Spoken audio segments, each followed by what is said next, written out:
Class में बारी बारी से सभी बच्चों के बैग चेक हो रहे थे। चित्रा मैडम सभी के बैग चेक करती हुई अर्पिता की तरफ बढ़ रही थी और अर्पिता का दिल ज़ोर ज़ोर से धड़क रहा था। जब अर्पिता की बारी आई तो उसने अपने बैग को सीने से लगा लिया और बैग को चेक करने से मना करने लगी। टीचर के बार बार कहने पर भी जब उसने बैग चेक नहीं कराया तो उसकी टीचर ने उसको पीटना शुरू कर दिया, पर अर्पिता ने अपना बैग किसी को भी हाथ लगाने नहीं दिया। अब तो टीचर को अर्पिता के ऊपर पूरा शक हो चुका था, लेकिन अर्पिता अपनी ज़िद पर ही अड़ी रही और अपने बैग को अपने सीने से ज़ोर से चिपकाई रही। आखिरकार उसकी टीचर उसको प्रिंसिपल के पास ले गई। उसके बाद जो हुआ उसने तो सभी के होश उड़ा दिए। कहानी शुरू करने से पहले मेरे चैनल को सब्सक्राइब ज़रूर कर लें। कहानी अच्छी लगे तो इसको लाइक और शेयर करना बिल्कुल भी ना भूलें। अरे दिखाओ, ज़रा हम भी तो देखें क्या छुपा है तुम्हारे बैग में। रूबी, जो कि क्लास की टॉप लड़कियों में से एक थी, जितनी वह पढ़ाई में होशियार थी उतनी ही घमंडी भी। उसके घमंड की वजह ये थी कि वह क्लास के में टॉपर होने के साथ साथ एक अमीर बाप की बेटी भी थी। इस स्कूल में गरीब बच्चों को जो फंड दिया जाता था वह रूबी के पापा ही देते थे। इस बात के ताने अक्सर अपनी क्लास की कई गरीब लड़कियों को वह दिया करती थी। अर्पिता ने अपने बैग को अपने सीने से लगा रखा था। रूबी और उसकी सहेलियां उसके पीछे पड़ी थी। न जाने उन्हें अर्पिता से कैसी दुश्मनी थी। जब भी मौका मिलता वह अर्पिता को तंग करने पहुंच जाती। अभी उसे जानबूझकर परेशान कर रही थी। ऐसी क्या चीज़ है जो तुम हमें दिखाती नहीं हो, छुपा कर रखती हो। अर्पिता ने जब उन सबको खुद पर हावी होते हुए देखा तो बैग को पूरी ताकत से अपने सीने से लगा लिया। वह रो रही थी और रूबी की सहेलियां उसके दुपट्टे को खींचकर उतार चुकी थी। उसके बाल बिखेर चुकी थी। तभी क्लास में चित्रा मैम आती हैं। रूबी की तो हवाइयाँ उड़ गईं। भागकर अपनी सीट पर जल्दी से जाकर बैठी। जानती थी कि टीचर कितनी ज़्यादा सख्त है। उन्हें इस बात से फ़र्क नहीं पड़ता कि उनके सामने बैठा हुआ स्टूडेंट किसी अमीर बाप की औलाद है या फिर किसी मजदूर की बेटी। अर्पिता ने ऊपर वाले का शुक्रिया अदा किया और जल्दी से अपने बैग को अपने सामने डेस्क पर रखा। अपना हाल ठीक करते हुए सीधे होकर बैठ गई। तभी टीचर की नज़र उस पर पड़ी। सभी बच्चे अच्छी साफ यूनिफॉर्म में थे सिवाय अर्पिता के। उसका ही हाल देखकर टीचर के माथे पर बल पड़ गए। वह बोली, ये तुमने अपना क्या हाल बनाया हुआ है? ऐसे कौन स्कूल आता है? रोज़ तुम इसी तरह स्कूल आती हो। कभी तुम्हारा काम पूरा नहीं होता, कभी तुम्हारी यूनिफॉर्म गंदी होती है। ऐसा लगता है जैसे मुंह भी नहीं धोती हो। उनकी बात सुनकर क्लास के सभी बच्चे हंसने लगे। सबसे ऊंची आवाज़ तो रूबी की थी। तभी टीचर ने डंडा टेबल पर मारकर सबको चुप करवाया। उसके बाद टीचर ने ही पढ़ना शुरू कर दिया। ये इंग्लिश का पीरियड था और वह इंग्लिश में बच्चों को लेक्चर दे रही थी। भले ही अर्पिता गरीब परिवार से थी, मगर वह स्कूल में पढ़ाई में ए ग्रेड लेने वाले बच्चों में से थी। अभी भी वह अपने सामने वाइट बोर्ड पर लिखा हुआ काम अपनी कॉपी पर पूरे ध्यान के साथ नोट कर रही थी। जब क्लास में शोर उठा, रूबी ने अपने बैग को खोला ताकि बैग से पेंसिल निकाल सके, लेकिन उस वक्त उसने सबको चौंका दिया। क्लास में उसकी आवाज़ गूंजी गई, मेरे बैग से तो पैसे चोरी हो गए हैं। मेरे पैसे कहाँ हैं? किसने निकाले? तभी टीचर का वाइट बोर्ड पर चलता हुआ हाथ रुक गया। उन्होंने वापस पलटकर रूबी को देखा और बोली, क्या हुआ रूबी? रूबी उठी और परेशानी से कहने लगी, मेरे बैग में 500 रुपये थे, जाने में किसने निकाल लिए। टीचर कहने लगी कि ठीक से बैग में चेक करो, बैग में ही होंगे। भला कौन तुम्हारे पैसे निकालेगा? और फिर तुम इतने पैसे लेकर आती ही क्यों हो?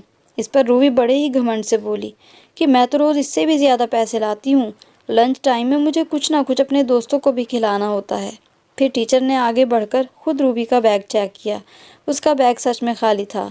उसके बाद उन्होंने क्लास के सभी बच्चों के बैग चेक करने शुरू किए ताकि पता चल सके कि पैसे किसने चोरी किए हैं।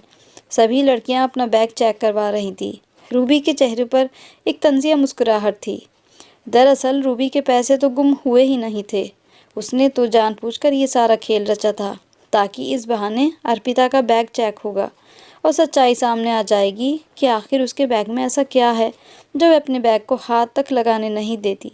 धीरे धीरे बैग चेक करती हुई टीचर अर्पिता की सीट पर पहुंची और उसे बैग चेक करवाने के लिए कहा, लेकिन अर्पिता ने अपने बैग को अपने सीने से चिपका लिया। टीचर बोली, पूरी क्लास ने अपना बैग चेक करवाया है, तुम्हें क्या परेशानी है? बैग दिखाओ। लेकिन अर्पिता ने नहीं में सिर हिला दिया। कहने लगी, मैं अपना बैग चेक नहीं करवाऊंगी। टीचर ने जब ये सुना तो अगले ही पल बड़ी सख्ती से कहने लगी कि अच्छा, इसका मतलब तुमने ही पैसे चोरी किए हैं, तभी चोरी पकड़ी ना जाए इसीलिए तुम अपना बैग चेक नहीं करवा रही हो। जब ये बात अर्पिता ने सुनी तो अगले ही पल नहीं में सिर हिलाने लगी। आंखों में आए आंसुओं को साफ करके कहने लगी कि नहीं, मैंने कोई चोरी नहीं की, मैं बता रही हूँ ना। भला मुझे क्या ज़रूरत है रूबी के पैसे चोरी करने की। मैं तो इसकी सीट के पास भी नहीं जाती, ना इसके बैग को हाथ लगाती हूँ। प्लीज़ मेरे बैग को छोड़ दें। रूबी भी वहीं पर आ चुकी थी। कहने लगी, मुझे इस पर पहले ही शक था, ज़रूर इसी ने यही काम किया है। एक तो यह गरीब है, नीच लड़की, हमारे टुकड़ों पर पलने वाली, इसकी इतनी औकात ही नहीं जो इस स्कूल में पढ़े, और ऊपर से हम अमीर लोगों के बैग से चोरियां भी करती है।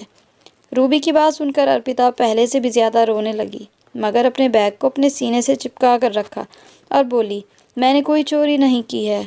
कि तुम्हें समझ नहीं आ रहा, मैं अपना बैग तुम लोगों को नहीं चेक करवाऊंगी। टीचर ने जब ये देखा तो बजाय रूबी को मना करने के वह अर्पिता के मुंह पर एक थप्पड़ मारने से ना रुकी। कहने लगी कि एक तो चोरी करती हो, ऊपर से ज़बान भी चलाती हो। बैग तो तुम्हें चेक कराना ही पड़ेगा, वरना तुम्हारा जो हश्र होगा वह तुमने सोचा भी नहीं होगा। लेकिन फिर भी अर्पिता अपनी ज़िद पर अड़ी रही। बोली, कुछ भी हो जाए मैं अपना बैग किसी भी हाल में आपको नहीं दिखाऊंगी। शोर की आवाज़ क्लास से बाहर जा रही थी। वहाँ पर क्लास में 5-6 बच्चे ऐसे थे जो कि गरीब घर से थे और स्कॉलरशिप पर ही पढ़ाई कर रहे थे। जब उन्होंने मामले को हाथ से निकलता देखा और अर्पिता को टीचर से पिटते हुए देखा तो उनसे रहा न गया। वह बड़े ही धीरे से क्लास से बाहर निकल गए और जाकर स्कूल की प्रिंसिपल को खबर दी। जैसे ही स्कूल की प्रिंसिपल तक खबर पहुंची तो कुछ देर बाद वहां पर वाइस प्रिंसिपल आ चुकी थी। वाइस प्रिंसिपल ने दरवाज़ा खोला तो सामने का नज़ारा देखकर उनके माथे पर बल पड़ चुके थे। उनकी तेज़ आवाज़ ने टीचर के तो होश उड़ाकर रख दिए। वे बहुत ही सख्त लहजे में कहने लगीं, क्या हो रहा है यहाँ पर? आज से पहले किसी ने भी वाइस प्रिंसिपल को इतना गुस्से में नहीं देखा था। लेकिन टीचर इससे पहले कि अपनी सफाई में कुछ बोलती और अर्पिता के बारे में वहाँ पर सब कुछ बताती, हाथ उठाकर वाइस प्रिंसिपल ने सबको चुप करवा दिया। कहने लगी, इस बच्ची को लेकर मेरे ऑफिस में आइए।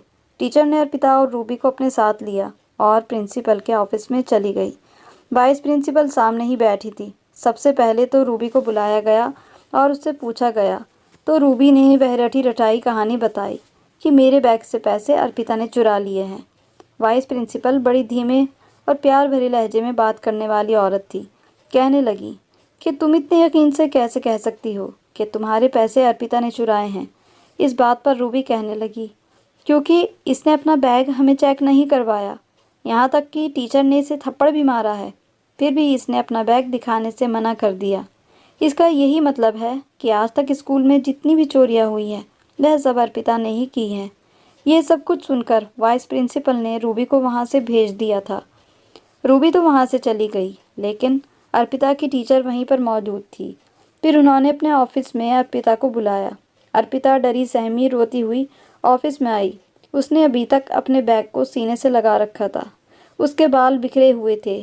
चेहरे पर टीचर की उंगलियों के पूरे पूरे निशान मौजूद थे। एक तो उसकी सफ़ेद रंगत, ऊपर से उंगलियों के निशान साफ दिखाई दे रहे थे। न्यू लड़की के चेहरे पर निशान देखकर वाइस प्रिंसिपल ने बड़े ही गुस्से से अर्पिता की टीचर को देखा था। फिर टीचर को भी अपने सामने मौजूद कुर्सी पर बैठने के लिए कहा और अर्पिता से भी कहा कि यहाँ पर मेरे पास बैठो। अर्पिता डरते डरते सामने बैठ गई थी। फिर अर्पिता से पूछने लगी कि बताओ क्या मामला है। इस पर अर्पिता ज़ोर ज़ोर से रोने लगी और रोते हुए कहने लगी कि रूबी मेरे साथ बहुत बुरा बर्ताव करती है, मुझे गरीब होने के ताने देती है और अपनी सहेलियों के साथ मिलकर हम सभी गरीब लड़कियों का बहुत मजाक उड़ाती है। अभी भी वह सुबह से मेरा बैग छीनने की कोशिश कर रही थी। जब मैंने उसे दिखाने से मना किया तो उसने मुझ पर चोरी का इल्ज़ाम लगा दिया। इतना सुनने के बाद वाइस प्रिंसिपल ने एक नज़र अर्पिता को देखा और फिर कहने लगी कि इन सब बातों के लिए मैं रूबी से बात करूंगी, लेकिन तुम अपना बैग अपने टीचर को चेक करवा देती। जब पूरी क्लास ने अपने बैग को चेक करवा दिया तो तुम अपना बैग इन सबको चेक क्यों नहीं करवा रही थी? अगर तुम अपना बैग चेक करवा देती तो तुम शक के निशाने पर ना आती। जब तुम अपना बैग चेक नहीं करवा रही थी तो सबको यही लगेगा कि तुमने ही चोरी की है। जब इस तरह की बातें अर्पिता ने सुनी तो वह सर झुकाकर अपनी उंगलियों को मरोड़ने में लग गई। बड़े ही प्यार से वाइस प्रिंसिपल उठकर उसके पास आई और बोली कि मुझे अपना बैग दिखाओगी। अर्पिता ने पहले तो नहीं में सिर हिलाया, लेकिन फिर कहने लगी कि आप किसी को बताएंगी तो नहीं। वाइस प्रिंसिपल ने बड़े ही प्यार से अर्पिता के सिर पर हाथ फेर कर बोली कि नहीं, तुम मुझे दिखाओ, इस बैग में है क्या। वाइस प्रिंसिपल के कहने पर अर्पिता ने डरते डरते एक नज़र टीचर पर डाली और फिर वह बैग वाइस प्रिंसिपल के हवाले कर दिया। जैसे ही बैग उनके पास आया तो वह खोल कर देखने लगी। जैसे जैसे वह बैग को टटोल रही थी, उनकी आंखें हैरत से फैलती गईं। अगले ही पल उनकी आंखों से मोटे मोटे आंसू बहने शुरू हो चुके थे। वाइस प्रिंसिपल रोने लगी थी। बैग को अपने पास रखा और फिर रोते हुए उन्होंने अर्पिता को अपने गले से लगा लिया। अर्पिता की टीचर अभी भी हैरान खड़ी ये नज़ारा देख रही थी। आखिर क्या था अर्पिता के बैग में जिसे देखकर वह इस कदर रोने लगी। जब वाइस प्रिंसिपल ने अर्पिता का बैग खोल कर देखा तो बैग में किताबों के साथ साथ एक तरफ रोटी के टुकड़े मौजूद थे। इसी के साथ ही कुछ खाए हुए और आधे छोड़े हुए पाव थे। साथ ही आधा खाया बर्गर था, बाजी का पैकेट था, एक पैकेट में दाल, एक शॉपर में चावल थे। ये छोटी छोटी चीज़ें बैग में पड़ी थी। ये सब देखकर कहीं ना कहीं कुछ ना कुछ वाइस प्रिंसिपल समझ चुकी थी कि आखिर मामला क्या है। ये सब कुछ देखकर उनसे रहा ना गया तो अर्पिता को अपने सीने से लगा लिया। रोते हुए अपने पास बिठाते हुए कहने लगी, ये सब कुछ क्या है, मुझे पूरी बात बताओ।